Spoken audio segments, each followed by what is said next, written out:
네, 안녕하세요. 보수주의 책방입니다. 네, 체제전쟁 마스터 플랜 이희천 교수님이 쓰신 책이죠. 체제전쟁 마스터 플랜. 지금 대한민국의 보수 세력은 다 읽어야 되는 필수 독서 책입니다. 네, 그러면 프롤로그 시작하겠습니다. 내란죄, 외환죄 프레임 벗겨야 대한민국 산다. 트럼프 이재명 회담이 가져온 논쟁. 트럼프가 던진 혁명, 숙청, 충격 발언. 트럼프와 이재명 간 양자회담이 8월 25일 백악관에서 열렸다. 이 양자회담은 두 사람 간 세계관의 충돌을 불러왔다. 트럼프 대통령은 회담 3시간 전 SNS에 지금 대한민국에서 무슨 일이 일어나고 있나? 숙청 혁명이 일어나고 있는 것 같이 보인다. 그런 상황에서는 그곳에서 사업을 할 수 없다. 라는 글을 올렸고, 이는 엄청난 파문을 일으켰다. 이 발언은 지금 대한민국에서는 공산혁명이 일어나고 있는 듯하다. 현재 특검의 내란 청산 작업은 단순한 정치 보복이 아니라 공산혁명에서 필수적으로 동반되는 반동분자 숙청 작업과 유사하다는 취지였다. 만약 한국이 공산국가로 간다면 양국 간 조선협력 등 경제협력 프로젝트를 추진하기 어렵다는 의미로 해석됐다. 트럼프 어떻게 숙청혁명 용어를 썼을까? 기자들은 트럼프에게 왜 숙청혁명 발언을 했는가를 여러 차례 물었다. 트럼프 대통령은 정보기관 보고를 언급하며 특검의 규회 대상 강압적 압수수색, 윤석열 외환죄 입증을 위한 오산 미 공군기지 압수수색 등을 거론했다. 특히 특검의 강압적 수사 행태를 자신을 내란범으로 몰아붙였던 잭 스미스 특검에 비유하며 문제 삼았다. 트럼프 대통령이 인텔로부터 들었다는 표현을 두고 정보통으로 해석해 마치 대통령 주변 사적인 채널로부터 입수한 찌라시 정보라는 의미로 해석하는 것은 잘못이다. 인텔은 인텔리전시의 약칭인데, 인텔리전시란 정보기관에 의해 종합 분석, 평가된 신뢰할 정보만을 의미하고, 그 과정을 거치지 않은 수집 자료에 대해서는 인포메이션 첩보라고 한다. 트럼프가 이재명 정부 특검의 심각성을 인식하게 된 결정적 계기는 윤석열 대통령의 외환죄 입증을 명분으로 오산 미 공군기지 무단 압수수색이었는데, 트럼프는 이를 적의 기습 공격에 쓰는 급습으로 표현했다. 보고를 받은 트럼프 대통령은 격앙됐고 곧 한국과의 관세 협상 일정을 잇따라 취소했다. 더불어 양자회담을 앞두고 이어진 교회 대상 대규모 압수수색도 트럼프의 문제 인식을 심화시킨 사안이었다.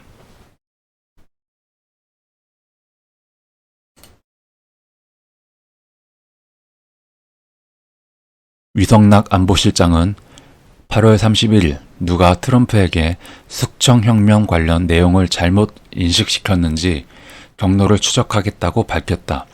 이는 트럼프가 혁명, 숙청 등 공산주의 개념을 잘 모른다는 전제를 한 것인데, 오히려 트럼프 대통령은 1기 정부 때부터 진보로 위장한 사회주의 세력이라고 비판하는 공산사회주의를 정확하게 알고 있고, 그로 인해 공산사회주의 진영으로부터 지속적인 공격을 받아왔다. 미국 민주당 오카시오 코르테즈 의원은 트럼프 진영에 대한 제거 블랙리스트 보복을 공언했고, 트럼프 지지자들에 대한 스탈린식 숙청 중국 문화 대혁명식 공격을 언급하기도 했다. 워싱턴 포스트의 제니퍼 루빈 기자는 트럼프 정권을 타도하면 트럼프 지지자들을 재교육, 강제 수용소에 보내야 한다고까지 말했다. 트럼프는 지금 공산주의 중국과 자유민주주의 국가들을 분리시키는 신냉전 질서를 구축하는 인물로 평가된다. 그런 그에게 혁명 숙청 프레임을 누가 주입했는지 색출하겠다는 식의 반응은 트럼프를 폄훼하는 발언으로 비칠 수 있다.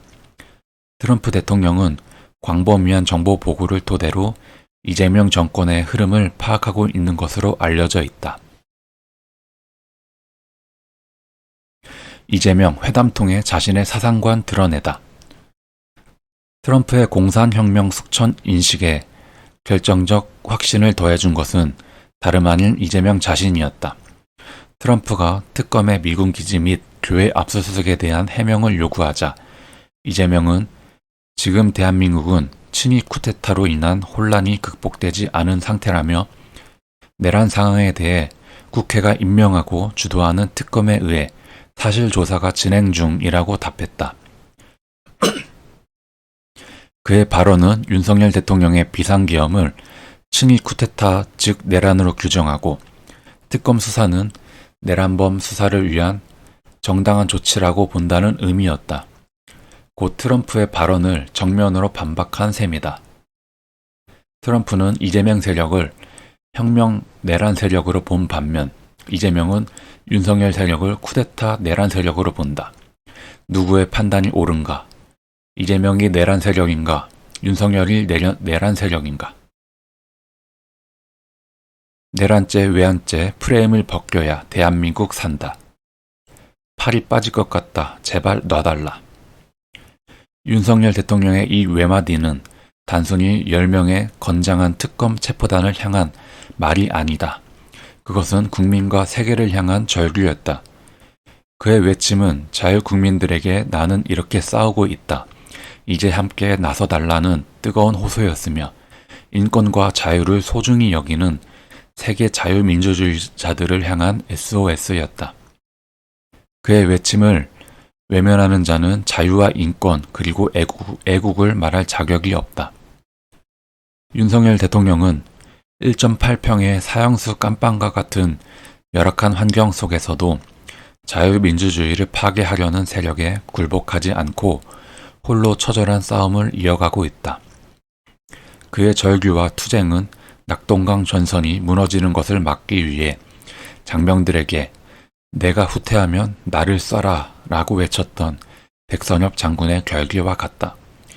윤 대통령의 저항선은 곧 낙동강 전선이며 그가 무너지면 더 이상 저지선은 존재하지 않는다. 그의 투쟁이 울림을 가지는 이유는 그가 말만이 아니라 행동으로 이를 실천하기 때문이다.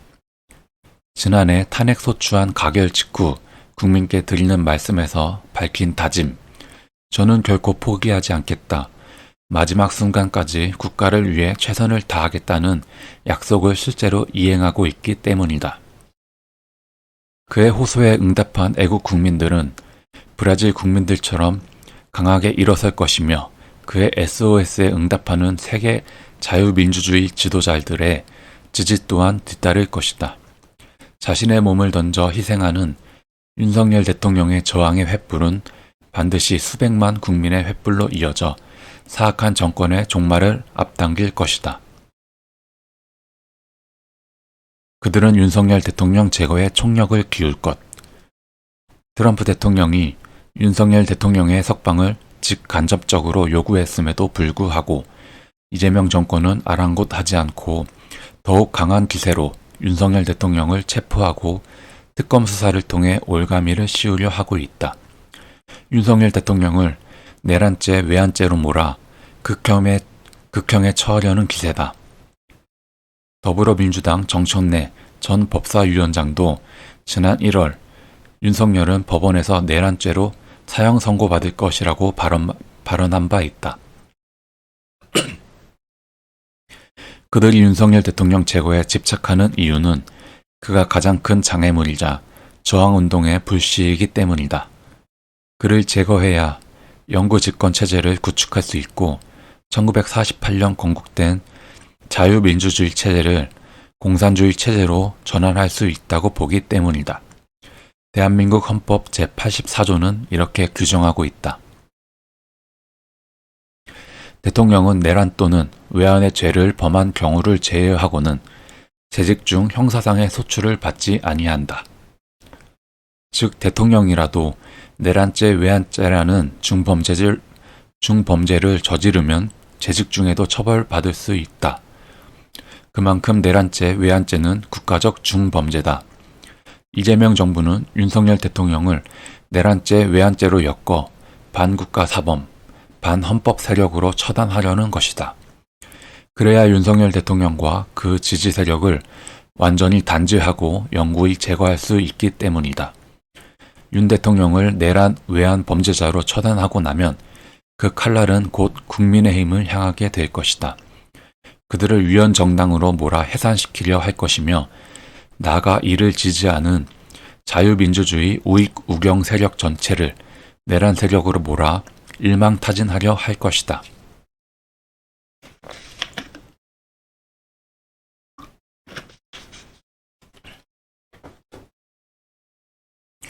윤석열 대통령 방어 못하면 자유 대한민국 사라질 것. 더불어민주당 등 좌익 좌경 세력은 비상계엄 직후부터 윤석열 대통령에게 내란 속의 프레임을 씌우며 집중 공격해왔다. 많은 국민은 대통령 탄핵으로 내란 공세가 멈출 것이라고 예상했지만 실제로는 정반대였다. 이재명 정권 등장 이후 내란 공세는 더욱 강화되었다. 그 끝은 어디인가? 대한민국 자유민주주의 체제가 무너질 때까지일 것이다. 좌파 세력이란 정확한 정치 사상 용어가 아니다. 사상 분야 권위자 양동안 교수의 주장에 따르면 좌익 우익은 사상 진영을 나타내는 용어이고 좌익 우익 진영 아래에 정당 단체가 있으며 정당 단체 아래에 좌파 우파라는 정파가 소속되어 있는 구조, 익당파 순이다. 그런데 우리나라는 정치 사상 용어의 혼선으로 인해 정당 내 정파를 나타내는 좌파 우파 용어를 사상 진영을 나타내는 용어로 잘못 사용함으로써 정치 사상의 혼선을 유발하고 있다. 그리고 좌파를 사상 진영으로 나타내는 용어로 사용할 때도 좌익 좌경 세력을 합칭함으로써 혼란을 가져오고 있다. 공산주의 사회주의 노선을 명확한 좌익 세력과 자유민주주의 노선이지만 좌로 기울여진 좌경 세력과는 다른 노선인데 이를 하나로 표현하기 때문이다. 그러나 현실적으로 좌익 세력과 좌경 세력을 구분하는 것이 쉽지 않고 하나의 정당 속에 혼재하고 있다. 따라서 종북 좌익 정당이라 하더라도 그 속에 자유민주주의 노선을 가진 친북 친중 좌경 세력이 혼재하고 있다는 현실을 이해하기 바란다. 윤석열 대통령에 대한 특검 수사는 결코 개인 처벌로 끝나지 않는다.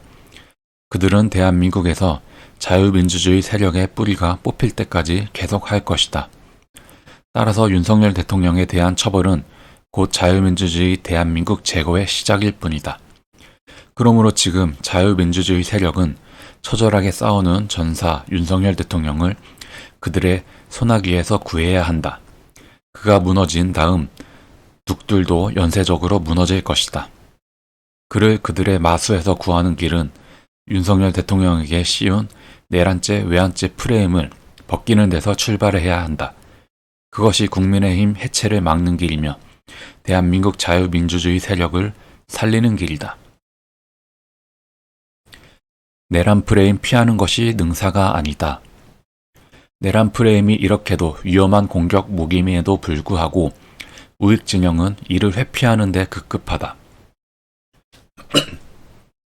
마치 장마철 소나기 피하듯 잠시 피하면 사라질 것으로 생각하는 듯하다. 그러나 피하면 피할수록 더욱 강한 태풍이 되어 몰아칠 뿐이다. 이재명 세력과 종북 좌익 좌경 세력의 지속적인 내란 프레임 공세 속에서 국민의힘 등 우익 진영은 대응책을 찾지 못한 채 그 프레임에 갇혀 호적거리고 있다. 국민의힘 국회의원들은 내란범으로 처벌받지 않을까, 당이 해산되지 않을까 하는 두려움 때문에 적극적인 목소리를 내지 못하고 있다. 대부분 내란 프레임에 걸려들까봐 몸조심하며 나는 비상계엄을 반대했다. 비상계엄에 대해 사과하자. 윤석열 대통령을 출당시키자라며 윤 대통령과의 연계를 차단하는 데 급급하다. 저항하는 인물들조차도 탄핵 반대가 왜 내란이냐 수준의 소극적 항변에 머물고 있다. 우익 진영 전체가 패배주의에 빠져 있는 것이다. 당 지도부의 두려움은 투쟁력 상실과 패배주의 심리를 낳고 당원들의 불안과 불만을 증폭시킨다. 국민들의 지지도 역시 급락한다. 당원과 국민은 그런 무능한 당에 신뢰와 희망을 걸 수 없기 때문이다. 좌파 정당이 던진 그물 하나 찢지 못하는 무능한 정당이 어떻게 나라를 이끌겠는가? 그런 정당에 국민이 마음 놓고 지지를 보내고 생업에 전념할 수 있겠는가라는 냉소만이 돌아온다. 심지어 무능한 정당보다는 차라리 사악한 정당을 지지하는 현상마저 나타난다. 이는 자포자기 심리에서 비롯된 것이다. 결국 국민 지지율이 폭락하자 당 내부에서는 이 상황의 책임이 누구에게 있는가라는 문제를 두고 내분이 발생한다. 우익 정당 회생하는 묘수는 내란 프레임 제거. 우익 우경 정당의 분열과 국민 지지율 하락은 내란 프레임을 극복하지 못한 데서 비롯되었다. 만약 내란 프레임을 벗겨낼 수 있다면 우리가 정당하다는 긍정적 인식이 자리 잡으며 사기가 오르고 투쟁력도 강화될 것이다. 그러면 당 통합이 자연스럽게 가능해지고 국민 지지율도 회복되며 전세 역전까지 가능하다. 문제는 어떻게 그들이 던진 내란 프레임의 그물을 제거할 것인가이다. 먼저 내란 프레임으로 공격하는 좌익 세력의 특성을 알아야 한다. 종북 좌익 세력이 대통령에게 내란 프레임을 씌우는 이유는 비상계엄이 실제로 내란이기 때문이 아니다.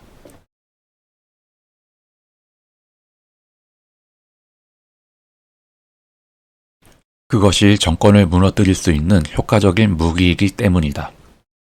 따라서 비상계엄이 합법적인 통치권 행사임을 아무리 설명해도 그들은 듣지 않는다. 종북 좌익 세력은 설득 대상이 아니다. 비상계엄은 합법이었다고 설명한다고 해서 우리가 잘못 생각했다. 미안하다라고 돌아설 집단이 아니다.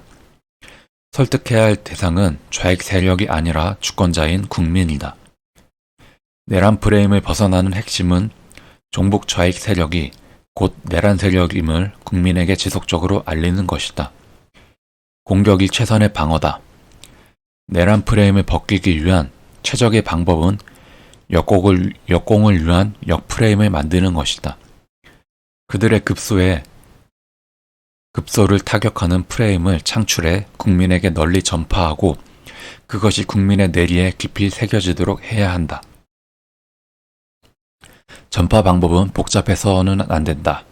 단순하고 명료해야 한다. 국민이 즉각 이해할 수 있는 간명한 프레임을 지속적으로 반복해 전파하는 것이 핵심이다. 마치 부모가 자녀를 교육하듯 귀에 못이 박히도록 반복해야 한다. 예를 들어 윤석열이 내란 세력이라니 실제 내란 세력은 종북 좌익 세력이다. 공산주의는 본래 혁명 세력, 정부 전복 세력이다. 이재명 정권은 내란 조작 정권이다. 와 같은 구호들이다. 장황한 설명보다 간단 명료한 표어 전파가 훨씬 효과적이다. 비상계엄은 합법이다. 논리에만 기대는 것은 허망. 먼저 내란의 개념을 살펴보자. 내란이란 내부의 적이 일으킨 반란을 뜻한다. 반란이란 집권하지 못한 세력이 정권을 탈취하기 위해 현 집권 세력을 향해 벌이는 일련의 정치적 도발 행위다. 그런데 윤석열 대통령은 집권 세력인데 어떻게 반란을 일으킬 수 있겠는가? 내란이란 반란이란 개념을 그에게 적용하는 것 자체가 어불성설이다. 대통령은 국민의 직접 선거로 합법적으로 선출되며 헌법과 법률에 따라 비상대권을 가진다. 헌법 제77조는 전시사변 또는 이에 준하는 비상사태에 대통령이 계엄을 선포할 수 있다라고 규정한다. 비상계엄 선포 여부에 대한 판단은 고도의 통치 행위로서 대통령의 고유 권한이라는 것이 헌법학자들의 공통된 견해다. 윤석열 대통령 탄핵 재판 과정에서도 대통령 측 변호사들과 헌법학자들은 헌법 제77조, 개헌법, 헌법재판소 판례 등을 근거로 비상계엄 선포의 정당성을 명쾌하게 설명했다. 이러한 주장은 자유민주주의 법치주의 법정에서는 지극히 타당하고 정당하다. 그러나 현실 정치 상황 속에서는 이런 주장이 허공의 메아리에 그칠 수 있다. 왜냐하면 종북 좌익 세력은 아무리 논리적으로 설명해도 이를 받아들이지 않기 때문이다. 종북 좌익 세력은 애초에 설득의 대상이 아니다. 비상계엄을 내란이라 주장하는 세력은 자유민주주의 법치주의를 무너뜨리고 정권을 탈취하려는 혁명 세력이다. 그런 집단에게 법리적 설명을 아무리 늘어놓아도 허망한 결과밖에 나오지 않는다. 내란 프레임을 벗겨내는 길은 법적 논쟁이 아니라 사상적 접근에 있다.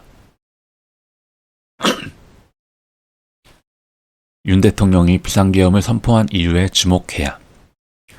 우익 진영이 좌익 진영의 내란 프레임을 벗겨내려면 무엇보다도 윤석열 대통령이 비상계엄을 선포할 수밖에 없었던 이유를 분명히 하는 데서 출발해야 한다. 윤석열 대통령은 2024년 12월 3일 밤 10시 30분 비상계엄을 선포했다. 많은 국민은 웬 뜬금없는 비상계엄이냐라며 의문을 제기했다. 나라가 정상적으로 돌아가는데 왜 군대를 동원한 것이냐라는 반응이었다. 그렇다면 윤 대통령은 왜 비상계엄을 선포했는가? 그만한 비상 상황이었는가? 우선 대통령의 판단을 살펴볼 필요가 있다. 윤 대통령은 비상계엄 선포문에서 종북 반국가 세력으로부터 자유민주주의 체제를 지키기 위해 비상계엄을 선포한다라고 밝혔다. 그는 입법 통제를 통해 국가의 사법 행정 시스템을 마비시키고 자유민주주의 체제 전복을 기도하고 있다. 자유민주주의의 기반이 되어야 할 국회가 오히려 자유민주주의 체제를 붕괴시키는 괴물이 되었다. 종북 반국가 세력을 척결하고 자유헌정 질서를 수호하기 위해 비상계엄을 선포한다고 강조했다. 대통령은 국가의 모든 정보망을 갖춘 위치에서 국민과 달리 국정을 종합적으로 관찰할 수 있다. 당시 상황을 전시에 준하는 비상사태로 인식했고 종북 좌익 세력이 입법부를 장악하고 행정부와 사법부를 무력화하는 정부 전복 사태를 더 이상 방치할 수 없다고 판단했기 때문에 비상계엄을 선포한 것이다. 그러나 우익 진영 내부에서도 윤 대통령이 왜 비상계엄을 결단할 수밖에 없었는지를 깊이 따지지 않고 좌익 세력이 규정한 대로 비상계엄에 동의할 수 없다는 입장만 반복하는 것은 결국 좌익 논리에 끌려가는 것과 다르지 않다. 윤 대통령의 주장이 사실이라면 종북 좌익 세력이 실제로 국회를 장악했는지 그리고 국회 권력을 활용해 행정부와 사법부를 마비시키며 정부 전복을 시도했는지가 핵심 쟁점이다. 따라서 윤 대통령의 비상계엄 결정을 비판하려면 그 배경에 깔린 종북 반국가 세력의 입법부 장악이라는 지난 20여 년간의 정치 전복 과정을 이해해야 한다. 이에 대해서는 뒤에서 자세히 다루게 될 것이다. 비상계엄 직후 더불어민주당 주도의 반란이 일어났다. 미국 트럼프 행정부 1기에서 국제형사 사법대사를 역임한 모스탄 교수는 7월 15일 서울대 강연에서 더불어민주당의 내란 프레임을 비판하며 대통령을 내란으로 모는 세력이야말로 쿠데타 세력이라고 지적했다. 즉 윤석열 대통령을 내란 수계로 몰아 탄핵한 행위 자체가 정권 탈취를 위한 불법 쿠데타라는 것이다. 따라서 더불어민주당과 이재명 세력이야말로 반란 내란 세력이라는 주장이다. 저자는 윤석열 정부가 출범한 직후부터 이미 대한민국은 사실상 정부 전복된 상태라고 경고해왔다. 대통령의 비상계엄 선포 직후 그 경고가 사실임이 드러났다. 국정원, 경찰, 검찰, 공수처 등 대통령 지휘를 받아야 할 정부 기관들이 오히려 대통령에게 항명하고 더불어민주당의 지시를 받으며 움직이는 반란적 사태가 속출한 것이다. 이는 곧 대한민국은 사실상 정부 전복 상태에 있다는 사실을 눈으로 확인하게 만든 사건이었다. 국정원 차장이 더불어민주당의 지시에 따라 대통령을 모함하는 거짓 메모를 작성했고, 공수처, 검찰, 경찰 등 수사기관은 비상계엄 선포 불과 2-3일 만에 대형 수사팀을 구성해 대통령을 긴급 체포하고 내란 혐의로 수사하려 했다. 이러한 반란적 행태의 배후에는 더불어민주당의 연계망이 존재한다는 사실이 드러났다. 심지어 사법부와 헌법재판소마저 더불어민주당과 내통한 흔적이 있었다. 이처럼 정부기관 곳곳에 더불어민주당 협조 세력이 스며들어 대통령의 명령을 거부하고 반역하는 반란적 상황이 조직적으로 벌어진 것이다. 이것이 바로 정부 전복이다. 문재인 정부는 국정원의 체제 수호 기능을 무력화시키려 국가정보원법을 개정하여 국내 정보 기능과 대공수사 기능마저 없애버렸다. 개정 이전 국가정보원법은 국내 정보 활동의 범위를 대공, 대정부 전복, 방첩, 대테러, 국제범죄 조직 5가지로 규정했다. 여기서 대공은 공산주의를 막는 것이며 대정부 전복은 정부 전복을 방지하는 것이다. 즉 공산주의와 정부 전복을 막는 것이 국정원의 본질적 존재 이유라는 뜻이다. 대통령 또한 헌법에 따라 국가 수호 의무를 부여받고 있는데 정부 전복을 방지하는 것이 그 핵심이다. 정부 전복은 내부의 적에 의해 서서히 그리고 은밀히 진행된다. 이는 국민 모르게 이루어지기 때문에 군사적 외부 침략보다 더 무서운 내전이다. 따라서 대한민국이 정부 전복 사태를 겪고 있다면 이는 개헌법에 규정된 전시사변 이에 준하는 비상사태에 해당한다. 이런 위기 상황에서 윤석열 대통령의 비상계엄 선포는 헌법과 개헌법에 위배되지 않는다. 더불어민주당은 정치 영역을 넘어 국정 전반을 좌지우지하며 국정원, 경찰, 검찰, 공수처, 군, 사법부, 헌재, 선관위 등 모든 국가기관의 협조 세력을 심고 장악해왔다. 거대 정당이 국가기관을 장악하는 행태는 자유민주주의 체제에서는 결코 용납될 수 없는 일이며 공무원의 정치 관여 금지 원칙을 정면으로 위반한 것이다. 이는 모두 처벌 대상이 된다. 이와 같은 행태는 더불어민주당이 종북 좌익 좌경 정당임을 명백히 증명한다. 공산주의 국가는 공산당이 군과 정부기관, 사회단체, 기업까지 직접 감시하고 통제하는 전체주의 체제인데 지금 그들의 모습이 바로 그것이다.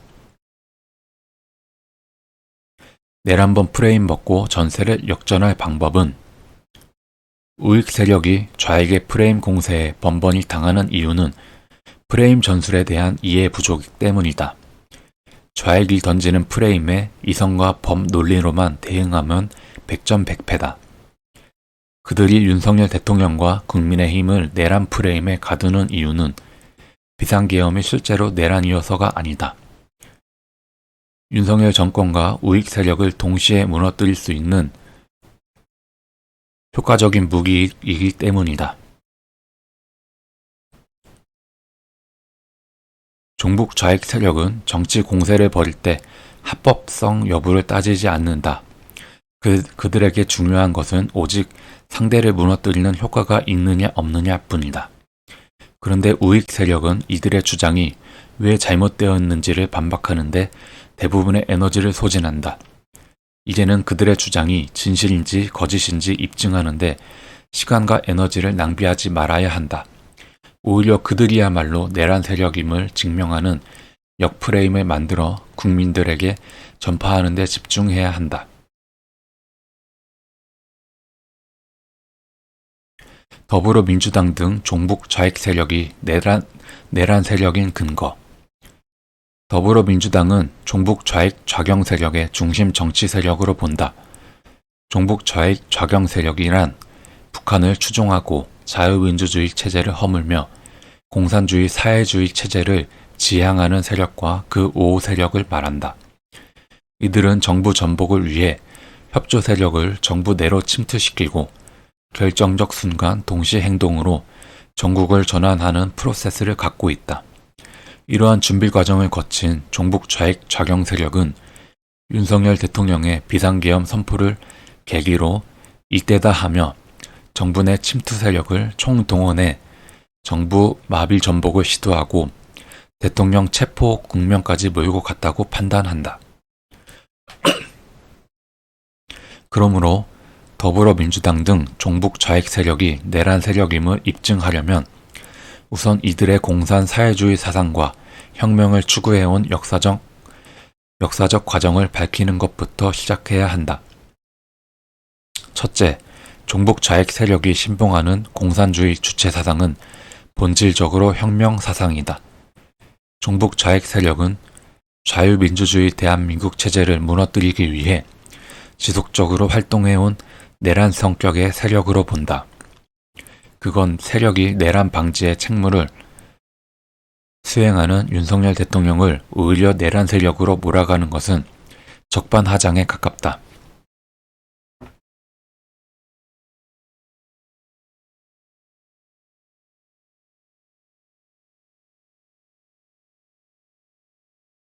공산주의는 노동자 계급을 선동해 자본주의 체제를 전복하려는 프로레타리아 혁명 이론이다.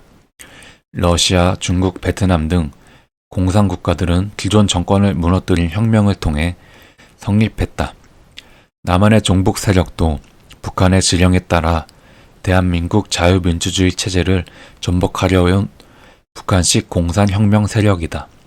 따라서 종북 좌익 세력은 체제 전복을 노리는 혁명 세력이자 내란 세력으로 볼 수밖에 없다.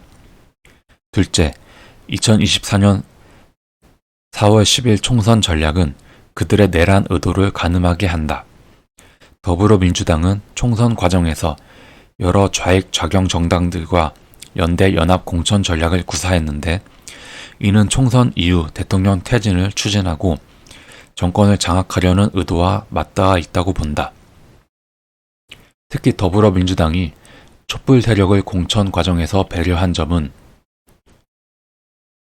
총선 이후 윤석열 퇴진 투쟁을 독려하기 위한 포석으로 해석된다. 셋째, 촛불 세력의 윤석열 탄핵 투쟁은 사전에 정교하게 준비된 내란적 행위로 평가된다.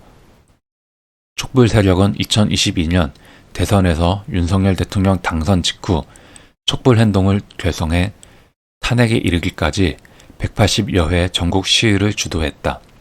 더불어민주당도 이들을 지원해 2024년 총선에 비례정당에 포함시키고 사석을 배정했다. 이는 단순한 배려가 아니라 한 몸통에 가까운 연계로 볼 수 있으며 총선 후 탄핵 투쟁을 적극화하기 위한 사전 준비로 해석된다. 대통령 탄핵은 비상계엄 때문에 갑자기 생긴 일이 아니라 총선 시점부터 준비된 내란 사태에 가깝다.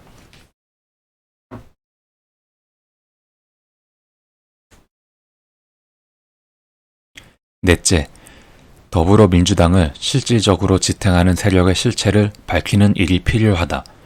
국회를 장악한 더불어민주당과 진보당 등에는 이석기의 경기동부연합, 한총련 등 통합진보당 계열이 주도적 역할을 해온 것으로 알려져 있다.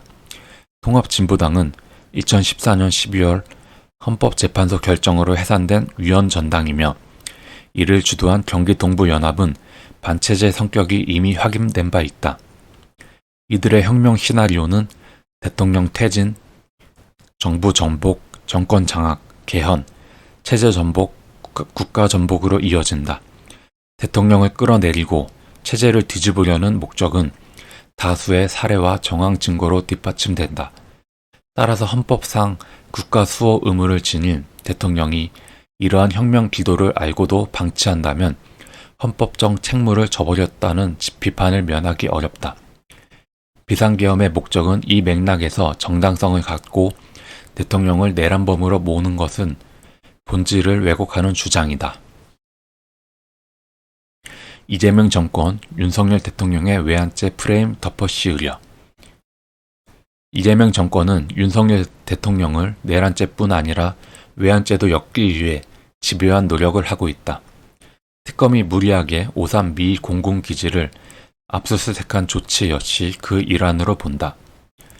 북한 평양상공에 무인기 한 대가 추락한 사건을 빌미로 북한 상공 드론 궤적을 추적해 윤석열 대통령이 북한을 자극해 전쟁을 유도했다는 근거를 찾으려는 과잉 수사라는 판단이다.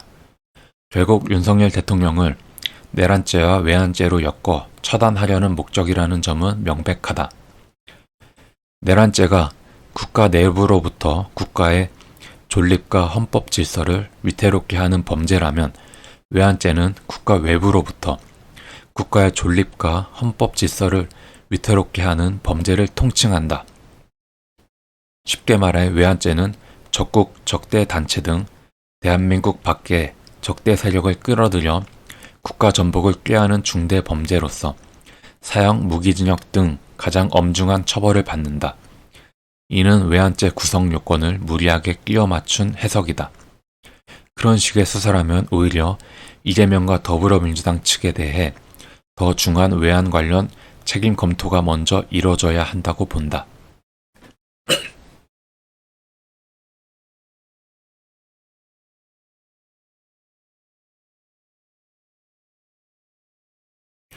대한민국 세력은 윤석열 대통령을 향한 외환죄 프레임을 반드시 벗겨주어야 한다. 이 문제는 윤석열 대통령의 개인의 문제가 아니라 대한민국 자유민주주의 체제의 생사에 관한 문제다. 국민의힘도 그건 윤석열 대통령 개인의 문제다라고 방치해서는 안 된다. 그렇게 두면 그 화살은 곧 국민의힘과 대한민국 세력 전체를 향하게 된다. 어떻게 하면 윤석열 대통령의 외환죄 프레임을 벗길 수 있는가? 이 또한 내란죄와 마찬가지로 역프레임으로 공세를 취해야 한다.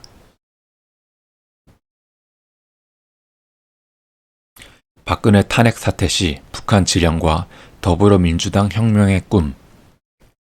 북한은 대남 공작을 통해 촛불 시위와 선거 국면을 활용해 우익 정권을 무너뜨리고 종북 정권을 수립하려는 공작을 지속해왔다.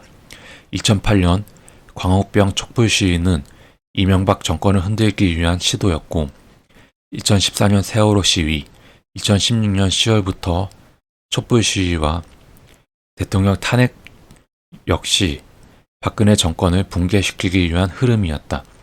각 단계에서 북한의 개입 정황이 포착되었다. 2024년 12월부터 시작된 윤석열 대통령 탄핵과 대선 과정에서도 상당한 개입 정황이 보고되었다. 이처럼 북한은 남한의 주요 정치 사건에 개입하지 않은 사례가 찾기 어려울 정도로 드물다. 이러한 북한의 정부 전복 시도에 더불어민주당, 통합진보당 등 좌익 정당들은 각기 다른 방식으로 참여하거나 호응해온 정황이 있다. 일례로 2016년 12월 박근혜 대통령 탄핵 사태 때도 북한의 지속적 정치 공작이 있었고 더불어민주당의 동조로 해석될 수 있는 움직임이 이어졌다. 북한 조평통은 2016년 3월 4일 처음 박근혜 처단을 언급했고 이후 선전 매체를 통해 박근혜 탄핵 구호를 확대 전파했다. 같은 해 6월 24일에는 중단됐던 난수 방송을 재개했다. 이어 7월부터 국내 방송에서 미르재단 문제가 본격 거론되기 시작했고 더불어민주당은 8월 중순 최순실 TF를 구성해 정치적 대응에 나섰다. 9월엔 정유라 승마 문제가 부각되었고 10월 들어 대통령 연설문 수정 의혹으로 비화되었으며 10월 23일 JTBC의 태블릿 PC 보도를 기점으로 전국이 급변했다. 이후 대통령 퇴진 탄핵 사태는 걷잡을 수 없이 확산됐다. 2차 촛불 시위를 앞둔 11월 3일에 더불어민주당 소속 박원순 서울시장은 대통령 하야 후 정부 해체, 비상시국회의 설치를 제안했다. 혁명 정권 등장 조짐으로 읽힐 수 있는 대목이었다. 11월 5일 서울시청 앞에서는 중고생이 앞장서 혁명 정권 세워내자라는 구호가 등장하는 등 촛불의 동원을 정부 전복시도와 접목하려는 행보가 나타났다. 또한 국회 탄핵소추 이후 헌법재판소 심리로 넘어가자 12월 16일 더불어민주당 대표 문재인은 헌재가 탄핵을 기각하면 혁명밖에 없다라고 발언했다. 합법적 탄핵이 관철되지 않을 경우 혁명 정권을 거룩한 것으로 탄핵 실패 시 비상한 방식의 정권 교체도 고려하고 있었음을 시사한다. 더불어민주당 역시 혁명 내란 가능성을 배제하지 않았다는 해석이 가능하다. 북한의 윤석열 탄핵 공작과 더불어민주당. 지난해 윤석열 대통령 탄핵 사태에서도 북한의 지속적인 대남 공작과 선전선동이 이어졌다. 북한이 이른바 민노총 간첩단 사건 관련 지령문에서 윤석열 대통령 탄핵을 목표로 한 정치 공작 지침을 제시한 정황이 확인된다. 윤석열과 일가 족속 측근들의 정치 추문과 부정부패 행위들을 집요하게 물고 늘어지면서 법적 처벌을 요구하는 압박 공세를 지속적으로 강화하여 윤석열 탄핵 투쟁에 불씨를 피우고 제2의 촛불항쟁 때와 같은 대중적 항거 기운을 조성하라. 이에 촛불행동 등은 윤석열 정부 출범과 동시에 퇴진 촛불 시위에 나섰고 대통령 탄핵에 이르기까지 전국적으로 180여 회를 개최했다. 이 과정의 주요 주도 인물로 지목되는 이는 김민웅으로 이재명 정권 총리로 임명된 김민석의 친형이다. 촛불행동 민노총 등이 퇴진운동을 전개했지만 정치 영역에서 탄핵 추진을 주도한 세력은 더불어민주당이었다. 비상계엄을 계기로 탄핵소추를 밀어붙이고 헌법재판소 파면과 6.3 대선을 통해 대통령 교체를 관철하는 컨트롤타워 역할을 수행했다.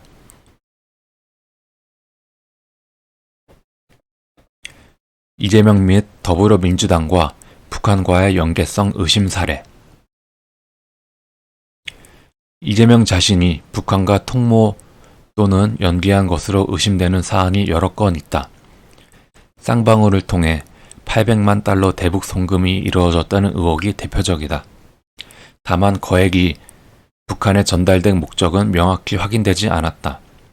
스마트팜 조성, 이재명 지사 방북 등의 취지로 설명됐으나 방북해 무슨 협상을 추진하려 했는지 구체적 내용은 확인되지 않았다. 대북 송금 이듬해 충북 동지의 간첩단이 북한 공작기관에 보낸 통지문이 있었다는 수사 보도 자료가 존재한다. 그 문건에는 이재명 경기지사가 민주진보 개혁 세력의 대선 후보가 될 수 있도록 본사의 적극 조치를 요청한다는 취지의 내용이 담겼고, 이에 대해 북한 공작기관으로부터 이재명이 통일 대통령이 될 수 있겠는가 하는 문제도 있으니 기다려달라는 답신이 있었다는 정황이 제시된다. 이는 2022년 대선 후보 문제를 둘러싼 협의로 해석될 수 있다. 국내 대선 후보 선출 문제의 간첩단이 북한 공작기관과 연계 교신한 정황이 사실로 확정될 경우 이는 헌정 질서를 심각히 위협하는 사안으로서 외환죄 구성 요건에 해당할 소지가 있다. 아울러 충북 동지의 일원이 더불어민주당 송영길 당시 외통위원장과 직접 만나 밤나무 묘목 100만 그루, 북송 등 대북 지원 문제를 협의했다는 증거가 제시된 바 있다. 2012년 총선을 앞두고도 북한의 대남 공작망과 야당이 직간접적으로 연계된 것으로 추정되는 정황이 있다. 북한 공작기관은 인천 지역을 거점으로 활동하던 왕재산 간첩단에 2012년 야당 총선 전략 지령을 내렸고 그 핵심은 민주노동당을 통합진보정당으로 개편하고 통합진보정당은 민주당과 야권연대를 성사시킬 것이었다. 실제로 총선 한 달 전 통합진보당은 민주통합당과 야권연대를 성사시켰고 총선에서 큰 성과를 거두었다. 만약 총선 직후 통합진보당 내분 사태가 없었다면 야권연대 같은 12월 대선까지 이어져 통합진보당 이석기와 민주당 문재인의 공동 정권 성립 가능성이 제기될 상황이었다.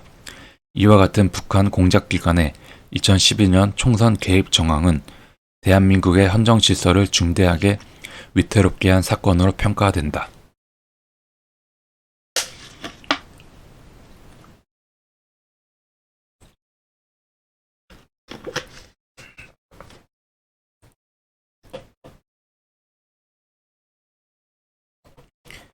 더불어민주당, 중국 공산당의 정치 공작과 연계성 없나?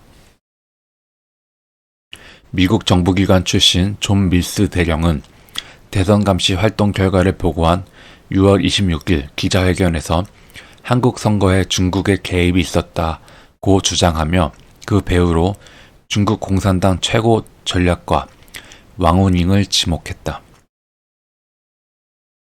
더불어민주당과 문재인 정부가 선거와 관련해 중국 공산당과 내통했다는 의혹도 지속적으로 제기되어 왔다. 예컨대 더불어민주당 2020년 총선 기획을 맡았던 양정철 민주연구원장은 총선 전인 2019년 7월 중국 공산당의 싱크탱크이자 당 간부 양성기관인 중앙당교를 방문해 정책 협약을 체결하고 협의한 바 있다. 특히 이번 비상계엄 시 중국 해커 체포 등 중국의 선거 개입 정황이 사실로 확인될 경우 대한민국의 친중 성향 정치 세력에 대해 국헌 문란 및 외환죄 성립 여부에 대한 법적 검토와 처벌 논의가 불가피해진다.